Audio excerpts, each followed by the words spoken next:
2024년 1회차 첫 번째 문제입니다. 본격적인 문제에 들어가기에 앞서서 이 문제를 여러분들이 이해하는 데 필요한 사전 지식을 좀 설명을 드리겠습니다. 자, 소스 코드는 커넥션이라고 하는 클래스, 메인이라고 하는 클래스가 있습니다. 이 메인이라고 하는 클래스는 실행 클래스라고 불리는데 내부에 메인 메소드가 존재하기 때문입니다. 자, 커넥션 클래스 내부를 부분에서 보시면 필드 영역은 카운트라고 하는 필드가 있고요. 그 다음에 생성자가 존재하고, 그 다음에 두 개의 메소드가 존재합니다. 카운트라고 하는 아무런 값도 돌려주지 않고 내부에 있는 필드의 값만 증가시키는 메소드가 있고요. 아래 거는 내부에 있는 필드의 값을 돌려주는 함수입니다. 그럼 하나씩 보죠. 자, 실제 이 프로그램의 실행은 메인 클래스에 존재하는 메인 메소드의 능력을 하나씩 순서대로 진행하면서 실행합니다. 첫 번째 보시면 con1이라고 하는 커넥션 타입의 객체를 만들었습니다. 다시 그 아래에 보시면 con2라고 하는 동일한 타입의 객체를 하나 더 생성했습니다. 자, 첫 번째 객체를 생성하면서 뭘 했냐면요. 내부에 존재하는 카운트라고 하는 메소드를 호출했습니다. 그래서 자신 내부에 있는 카운트가 0에서 1로 증가가 됐습니다. 이해가 되시나요? 0에서 1이 됐죠. 자, 그 다음에 그 값을 가지고 와서 출력합니다. 그 다음에 다시 또 새로운 객체 con2를 만들죠. 그 다음에 count라고 하는 메소드를 부릅니다. 이때 어떻게 되느냐? 카운트가 1로 바뀌었으니까 2일까요? 아닙니다. 두 개의 객체는 서로 다른 객체고요. 필드는 각각의 객체에 소속되어 있습니다. 즉 객체에 묶여 있다는 얘기예요. 그래서 다시 새로운 객체를 만들 때 얘는 다시 0으로 초기화가 됩니다. 이해하시겠습니까? 그렇기 때문에 증가시키게 되면 똑같이 0에서 1로 증가가 됩니다. 각각을 이렇게 실행해서 출력을 하면 둘 다 1이라고 하는 값이 출력이 될 겁니다. 자, 실행 결과를 보시면 둘 다 1을 출력했죠. 얘도 1을 출력하고 얘도 1로 출력했습니다. 우리가 보기에는 같은 카운트라고 보이지만 이 타입으로 객체를 만들 때 해당되는 객체에 소속된 필드이기 때문에 그것만 주의해 주시면 됩니다. 그래서 똑같이 1이라고 하는 값이 출력이 됐습니다. 그렇다면 이제 한번 본격적으로 문제를 보겠습니다. 자, 이전과의 차이는 뭐냐? 여기 나와 있는 생성자 영역이 실제 문제에서는 존재하지 않습니다. 자, 그리고 필드 영역에 앞서 우리가 봤던 코드에는 카운트만 있었죠. 그런데 자신의 타입의 객체는 있습니다. 객체는 아무런 값도 없으면 null이라는 값으로 초기화를 시키는데요. 이 값이 내부적으로 어떻게 되어 있냐면 정적 필드로 정의가 되어 있다는 겁니다. 그리고 아래 두 개의 메소드는 똑같습니다. 그런데 추가적으로 정적 메소드가 하나 더 들어가 있죠. 이 메소드의 이름은 get이고요. 이 메소드가 돌려주는 것은 커넥션이라고 하는 객체입니다. 내부를 잘 보시면 처음에 이 객체를 만들지 않더라도 이 값은 존재하는데요. 정적 필드이기 때문에 null이죠. 그래서 처음에 이 부분이 null이면 어떻게 되느냐? 아래 보시는 것처럼 이 객체의 생성자를 이용해서 객체를 만든 다음에 identity 필드에다가 그 객체의 레퍼런스를 넣어줍니다. 객체가 이제 존재하게 됐죠. 그리고 해당 객체를 돌려줍니다. 그런데 만약에 다시 이 메소드를 부르게 되면 어떻게 되느냐? 이제는 여기가 null이 아니죠. 그래서 이 조건이 만족되지 않아서 그냥 리턴합니다. 즉 무슨 얘기죠? 처음 앞서 만들었던 해당 객체를 그대로 돌려준다는 겁니다. 이걸 잘 이해를 하셔야 됩니다. 자, 객체를 만들 때 이러한 식으로 오로지 하나만 만들고 이후에는 기존에 만들어진 객체를 계속해서 재사용하는 방식의 객체 생성 방법을 저희가 싱글톤 패턴에 의한 객체를 생성한다라고 얘기하고요. 얘는 디자인 패턴에 속합니다. 자, 그러면 실행 클래스 잠깐 보죠. 실행 클래스 보시면 아시겠지만 이제는 뉴 선택을 통한 생성자를 호출하지 않고요. 내부에 있는 메소드인 get을 호출하는데 get이 정적 메소드이기 때문에 굳이 객체를 만들 필요 없죠. 바로 type get을 해서 호출하는데 지금처럼 타입 중 get을 해서 호출합니다. 그럼 이 시점에 어떤 일이 벌어지느냐? 현재 값이 null입니다. 그래서 이 시점에는 생성자를 통해서 메소드 내부의 생성자 호출을 통해서 컨넥션 타입의 객체가 만들어지고 만들어진 객체의 값은 언더바 inst라고 하는 객체 변수에 들어갑니다. 그래서 객체가 얻어왔고요. 그리고서 count라고 하는 메소드를 호출했어요. 이 메소드를 호출한 거죠. 현재 카운트가 값이 0이죠. 그래서 하나 증가해서 0에서 1이 됐습니다. 이해가시나요? 자, 두 번째 부분이 상당히 중요한데요. 다시 객체를 가져와라고 했어요. 그런데 이미 여기에는 값이 들어가 있습니다. 정적 메소드고요. 비교했더니 null이 아니죠. 그래서 이 문장은 실행하지 않습니다. 바로 리턴합니다. 무슨 얘기죠? 앞서 만들었던 객체를 그대로 돌려준다는 얘기입니다. 그러면 객체 이름은 분명히 다른데 이 두 객체는 같은 객체일까요? 다른 객체일까요? 이 의산자와 달리 같은 객체입니다. 그래서 카운트 메소드를 호출하게 되면 같은 객체이기 때문에 현재 그 객체가 0에서 1이 됐죠. 그래서 다시 1 증가시켰으니까 이번에는 2가 됩니다. 자, 다시 세 번째 똑같습니다. 다시 얘가 호출이 되고요. 2에서 3이 됩니다.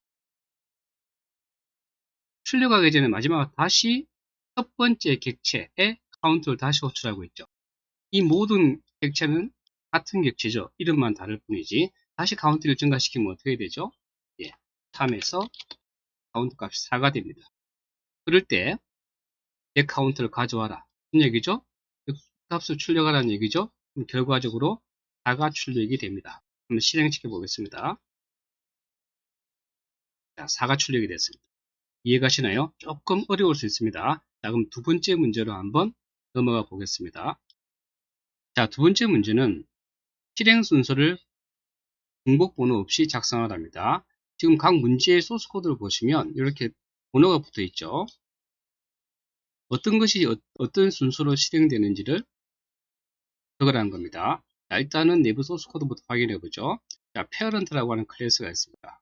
필드 영역에 x와 y라는 두 개의 값이 있고요. 그 다음에 인자에 있는 생성자, 동일한 이름이죠. 생성자. 그래서 x와 y 값을 넣어주게 되면 이 parent 클래스 내부에 있는 x, y 값을 초기화해 줍니다. 넘어온 값으로. 그 다음에 세 번째는 getT라고 하는 메소드가 존재하는데요. 이 객체를 만든 다음에 호출할 수 있는 메소드죠. 근데 뭘 하느냐? 내부에 있는 x와 y 값을 곱해서 넘겨줍니다. 이해하셨나요? 그 다음에 child라고 하는 클래스가 있습니다. 그렇다면 위에가 부모 클래스라는 얘기네요. 또는 상위 클래스. 일반 클래스 두 번째 하이 클래스로서 child라고 하는 클래스가 있죠. 부모는 parent입니다. 그러면 child는 부모에 있는 모든 필드나 메소드에 접근할 수 있다. 앞서 설명을 드렸죠. 자, 그런데 child 역시 하나의 필드가 존재합니다. 그리고 생성자가 존재하죠. 이거는 이제 약간 코드를 좀 수정을 해야 되는데 아직 퍼블릭이 존재해야 됩니다. 코드가 좀 오류가 있습니다. 자, 문제이기 때문에 문제 이해만 하시면 되겠죠. 생성자가 있습니다. 그리고 내부에 다시 getT라고 하는 메소드가 존재하죠. 그래서 하나의 값을 넘겨받게 되면 어떻게 되느냐. 자, 이 슈퍼라고 하는 것은 제가 앞서 문제에서 말씀드렸죠. 부모의 객체를 가리킵니다. this는 자신의 객체를 가리키고요. 그래서 x란 값이 들어왔을 때 자신 객체에 있는 필드를 넘어온 값으로 초기화시킵니다. 그리고 그 전에 뭘 하느냐? 슈퍼는 뭐냐면 부모의 객체를 가리킨다고 했어요. 즉 이것은 부모의 생성자입니다. 그래서 이 시점에 부모 생성자를 호출하는데요. 바로 얘를 호출할 때, 자, 넘어온 x 값에 대해서 x를 하나 더 더한 값을 첫 번째 파라미터로, 그다음 x 그 값을 두 번째 파라미터로 넘겨줍니다. 그래서 이 인자있는 생성자에서 x는 x를 더한 값의 1이고요. y는 x 그 자체가 넘어오죠. 그럴 때 부모 객체를 만들면서 넘어온 두 값을 초기화해 줍니다. 그리고 나서 자신의 값을 넘어온 값을 초기화해 주죠. 순서를 잘 보세요. 이렇게 해서 이 생성자가 실행이 되게 됩니다. 그 다음에 내부에 보시면 getT라고 하는 메소드가 있는데요. 어떤 값이 넘어오면 어떻게 하냐면요. 부모 객체에 존재하는 get를 호출하랍니다. 왜죠? 얘의 리턴 값은 뭡니까? 기존에 있던 x와 y 값을 곱해서 넘어주죠. 넘겨주면 이 get가 하는 역할은 뭐냐면 거기다가 n 배수만큼 n 값을 더해서 넘겨줍니다. 그죠? 자, 그런데 여기서 유의하셔야 할 거는 get라고 하는 게 둘 다 같은 이름의 메소드죠. 그런데 어떻습니까? 파라미터는 다르기 때문에 이 두 메소드 사이에는 오버라이딩이 되지 않습니다. 그러니까 차일드 클래스 내부에서 신규 메소드를 추가해 준 겁니다. 바로 오버로딩이라는 개념이죠. 좀 복잡한데, 그 다음에 이제 실제로 우리가 풀어야 될 것은 이 부분이죠. 자, 이 경우를 잠깐 보겠습니다. 자, 여기 보시면 메인 메소드가 있죠. 자, 이거 뭐죠? 다형성 아시겠습니까? 자식 객체. 자식 타입으로 객체를 만들었는데 부모 타입이 받을 수 있죠. 이게 바로 다형성이죠. 자, 이럴 때 이제 이 페어런트라고 하는 타입으로 얘를 받았지만 실제적으로는 뭘 호출해야 됩니까? 내부에 있는 것을 호출합니다. 자, 그럼 가보시죠. new child에 있기 때문에 얘가 호출이 됩니다. 그래서 3이란 값을 넘겨봤죠. 3. 자, 얘는 3 플러스니까 4고 얘는 3입니다. 근데 얘는 뭘 호출한다고 했죠? 부모 클래스 객체의 생성자예요. 그래서 부모 타입에 얘한테 넘어갈 때, 자, 지금 뭐가 넘어옵니까? 잘 보십시오. 여기서 지금 x가 3입니다. 3이죠. 그러면 이 메소드는 하는 역할이 뭐냐? 부모의 생성자를 호출합니다. 그래서 생성자한테 어떻게 값을 넘겨주느냐?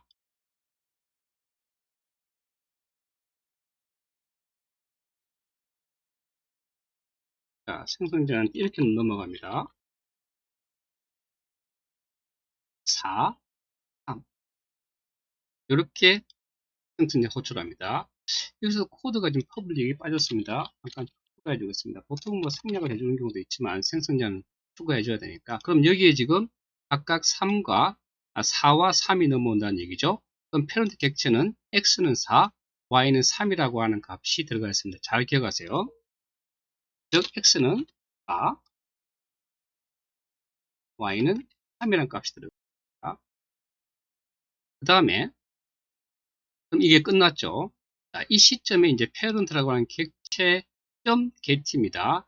그런데 이미 아시겠지만, 자, 현재 지금 자식 클래스 내부에서 이러한 메소드가 있나요? 없죠. 주의하십시오. 이름만 같아서는 안 됩니다. 내부의 파라미터 값까지도 같아야 됩니다. 그게 같은 메소드니까. 지금은 이름은 같지만은 같은 메소드는 아니죠. 그러면 자식 쪽에는 없습니다. 결국 부모 쪽에 있다는 얘기고요. 부모 쪽에 가보시면 이런 메소드가 있죠. 똑같은 메소드죠. 얘가 하는 역할이 뭡니까? 이제 기존에 4와 3이 있는 값을 곱해서 넘겨달랍니다. 뭐죠? 12죠. 그렇다면 여기서 출력되는 값은 뭡니까? 10입니다. 이해되셨습니까? 전체적인 프로그램이 실행되는 것을 제가 설명을 드렸습니다. 자, 그럼 번호 따라서 한번 볼까요? 자, 첫 번째, 얘가 실행이 되었죠. 6번. 자, 이 부분이 실행이 되게 되면, 그 다음에 어디로 가야 됩니까?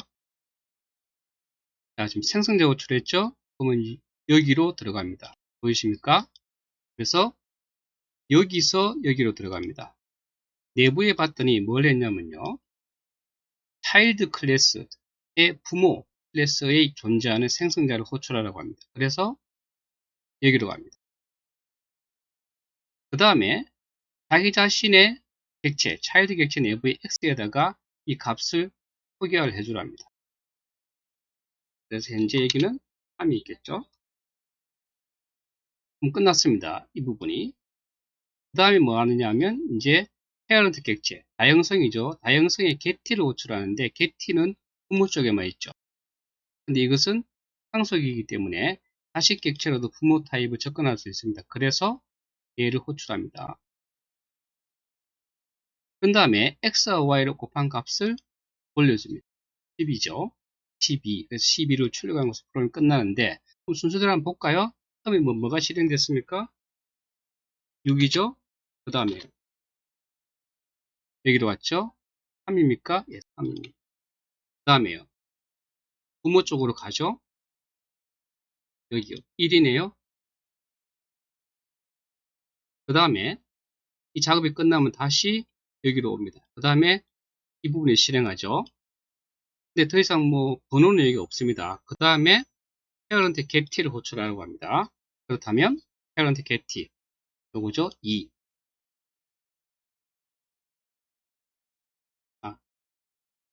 그 다음에 이 문장이거든요. 이 문장이 지금 실행이 되어야 됩니다.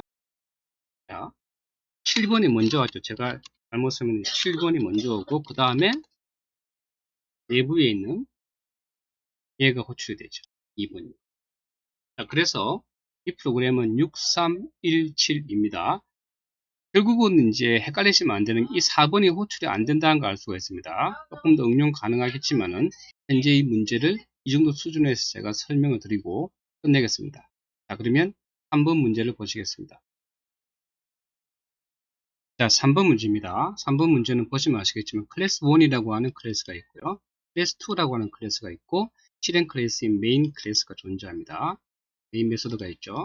자, 클래스 1 클래스는 A, B라고 하는 두 개의 일반 필드가 존재합니다. 그 다음에 생성자, 클래스 이름과 같은 생성자. 근데 인자를 받아서 이 타입의 객체를 만들기 때문에 인자에 있는 생성자. 그 다음 일반 메소드 하나가 존재합니다. 그 다음 클래스 2가 있는데요. 이쪽에는 PO라고 하는 필드가 존재하고요. 이 값은 처음부터 3이라는 값으로 초기화가 됐습니다. 지금처럼 이제 초기화가 안 된 상태도 가능하고 이렇게 초기화를 시킨 필드도 가능합니다. 그 다음에 생성자 역시 위에 마찬가지로 필드를 받아서 이루어진 생성자인데요. 특이하게 이 생성자는 어떻게 하고 있습니까? 부모 생성자를 호출하고 있습니다. 얘가 얘입니다. 자, 그리고 내부에 있는 프린트라고 하는 메소드가 존재합니다. 근데 이번에는 앞에 있는 문제와 다르게 프린트라고 하는 함수가 같은 이름이죠. 자, 이제 다형성이 등장할 겁니다. 한번 보시겠습니다. 왜냐하면 클래스 2의 부모가 클래스 1이기 때문입니다. 즉, 클래스 2는 클래스 1 클래스의 모든 필드와 메소드를 다 사용할 수 있습니다. 보시죠. 클래스 2 타입으로 객체를 만들었는데 어떻게 받았죠? 예, 클래스 1을 받았습니다. 왜? 이 클래스의 부모가 얘이기 때문에. 즉, 자식 타입의 객체, 자식 타입으로 만든 객체를 부모 타입이 받을 수 있다. 다형성의 원리죠. 자, 그런데 여기서 10이라고 하는 값이 넘어갑니다.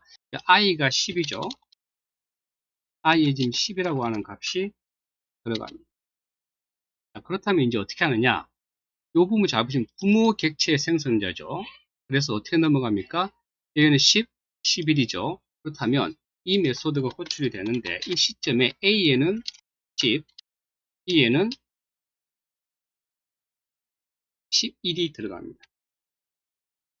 자, 그리고서 그 값을 부모 클래스 내부에 존재하는 필드 A, B를 초기화하죠. 그래서 A와 B가 각각 10과 11로 초기화가 됩니다. 이해되시나요? 여기선 여러분들이 함정에 걸리실 텐데요. 이렇게 원이라고 해서 이렇게 해서 프린트를 불렀습니다. 자, 두 가지 프린트 중에 누구를 호출할까요? 다형성의 원리를 아신다면 당연히 부모 쪽에 있는 메소드 중에서 똑같은 이름을 자식 쪽에서 만들었다면 부모 쪽에 있는 이 부분을 무시한다고 제가 얘기했죠. 기억나십니까? 무시합니다. 그래서 여기서 말하는 부모 타입의 객체라 하더라도 이 내부의 실제 객체는 자식이기 때문에 자식 쪽에 있는 프린트를 호출합니다. 그래서 이 메소드가 호출되는데요. 앞에 우리가 여러 가지 작업했죠. 뭐 값을 10이라는 값을 넘겨주고 부모 타입의 객체를 만들어주고 값을 이렇게 각각 A와 B를 10과 11로 주고 온갖 일을 했는데 결론적으로 뭡니까? 얘가 호출이 되고요. 처음에 넘어간 값은 아무런 영향이 없죠. 그런데 이 객체가 만들어질 때 내부에 존재하던 자식만의 고유한 필드인 PO가 3으로 초기화 되어 있습니다. 그렇다면 PO는 뭐죠? 3입니다. 그러면 결과적으로 얘가 뭐를 넘겨주죠? 9입니다. 굉장히 헷갈리게 해놓고 사실은 조금 단순하죠. 제가 한번 실행해 보겠습니다. 실행 값이 보시는 것처럼 9입니다. 보시죠? 자, 그러면 2024년 1회차 문제 풀이를 끝내겠습니다. 수고하셨습니다.